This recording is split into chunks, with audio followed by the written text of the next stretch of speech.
another episode of Spark Gaming Essentials. I'm Janessa. And I'm Julian. Here's a snapshot of the games that are on deck for the rest of April. First up to bat is MLB The Show 21, the latest game in the popular baseball simulators franchise. If you like baseball and video games, MLB The Show has been the go-to game over the years, consistently delivering an outstanding experience.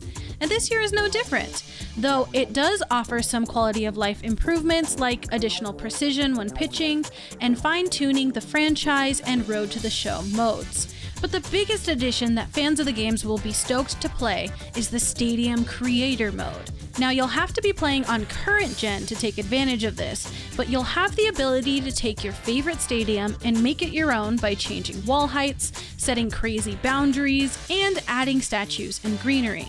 You could even take items from one stadium and move it to another, or, circle the park with UFOs. It's up to you. Then you can upload that design online to share with other players. As some of you may know, I'm born and raised in San Diego, so it's super cool that this franchise is developed in my hometown by San Diego Studios. Not only that, but San Diego Padres shortstop Fernando Tatis Jr. is featured as the cover star, and he's only 22, which makes him the youngest player to be featured on the cover and makes the rest of us feel a little older. Anyway, go Padres! There's a lot to be excited for in this year's rendition of the game. For example, for a long time, MLB The Show was a console exclusive to PlayStation, but 2021's version will also be headed to Xbox for the first time. The game will also feature crossplay, allowing you to play with your friends on different consoles. If you've always wanted to try out MLB The Show, but didn't have a PlayStation, now is your time to shine. Obviously, any baseball fan will love this game, but with the Stadium Creator, I think people who enjoy builder games might want to have a fun time with it as well. MLB The Show 21 releases on April 20th for Xbox Series X and S, PlayStation 5, Xbox One, and PS4. Square Enix is marking the 10-year anniversary of NieR with the release of NieR Replicant version 1.224744871139 ellipsis. Why it has the irrationally long version number, I don't know, but we'll call it V1.22 for short. The game's developers aren't saying this is a remake or a remaster so much as an updated version of the original. I guess I should specify which original, because this being a Japanese role-playing game, it is of course confusing. Way back in 2010, NieR released in Japan with two slightly different versions. NieR Replicant was the PS3 edition, while NieR Gestalt was for the Xbox 360 and was also the version released outside Japan under the simpler name NieR. What was the major difference between them? Practically nothing. In Replicant, you played as a young man in a post-apocalyptic and magical world searching for a cure for his ailing sister, while in Gestalt, you played as the same girl's father on the same mission.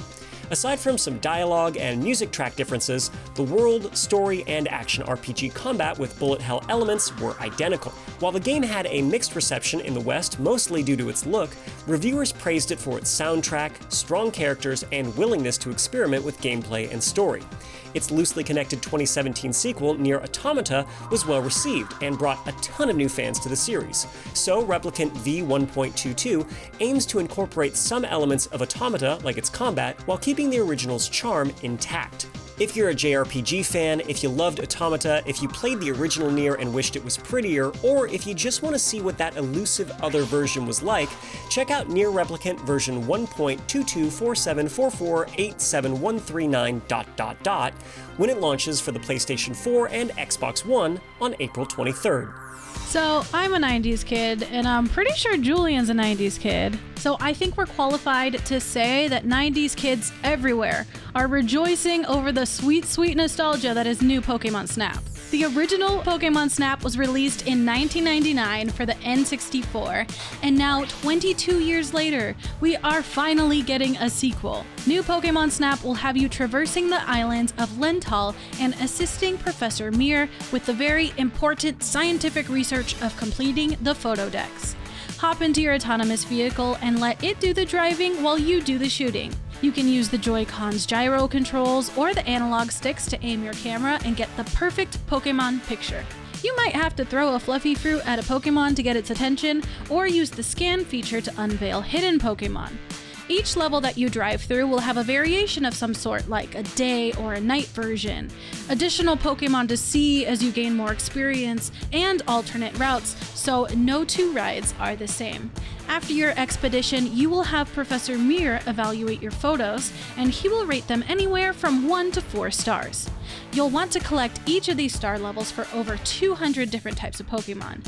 Then it's time to show off your best photos online, but you might want to edit them first, as there's silly stickers, filters, and frames that you can add. If you grew up with Pokemon Snap in the past, new Pokemon Snap is a must-buy. I'll also recommend this to any Pokemon fan, but also to gamers that just love to achievement hunt and collect them all. New Pokemon Snap releases exclusively on Nintendo Switch on April 30th. On April 30th, you'll be able to get your Spacemates on Returnal, a game that's part roguelite, part third-person shooter, part explorative platformer, and part psychological horror. If that sounds like a lot is going on, developer Housemarque would agree with you. The Finnish studio, known mainly for action-packed, retro-inspired arcade shooters, says this is the biggest and most ambitious game they've made to date. The story follows Celine, a deep space scout who was drawn to a distress signal coming from an unexplored world called Atropos. Naturally, her ship Helios crashes, but she manages to survive with her spacesuit intact, only to discover that the distress signal was coming from her own dead body. Dun dun dun! Dying is something Celine is going to be doing a lot, as the local alien wildlife is not of the friendly kind. She'll find both human and alien weapons as she explores, but if her suit takes too much damage, she's toast. Not to worry, because for some mysterious reason, every time she dies, she starts over again at Helios and the world rearranges itself. Housemarque's arcade pedigree is on display, as quick thinking and skilled movement are key to survival, and if you're in the zone and avoiding taking damage, Celine's heightened adrenaline will make her more lethal. This game reminds me a lot of another recent favorite, Hades. They're both roguelites that use the genre's shifting map and rebirth mechanic to shape the plot, and Returnal has a lot of nods to Greek mythology. Of course, its third-person perspective is going to make managing combat more challenging, but the game takes advantage of the PS5's new features like 3D audio and haptic feedback to make it more manageable, not to mention more engaging. If Hades awakened a love for roguelites, or if you like Housemarque's previous arcade shooters, be sure to crash into Returnal when it launches for the PlayStation 5, April 30th. And that's where we're going to wrap up today's episode. I hope you enjoyed learning about the essential details about games coming up soon. But just in case you need a refresher, you can always watch any episode of Spark Gaming Essentials on the GameStop YouTube channel. I'm Janessa, and you can find me on any social media at Pods of War. And I'm Julian. You can find me at HUGUET. Bye!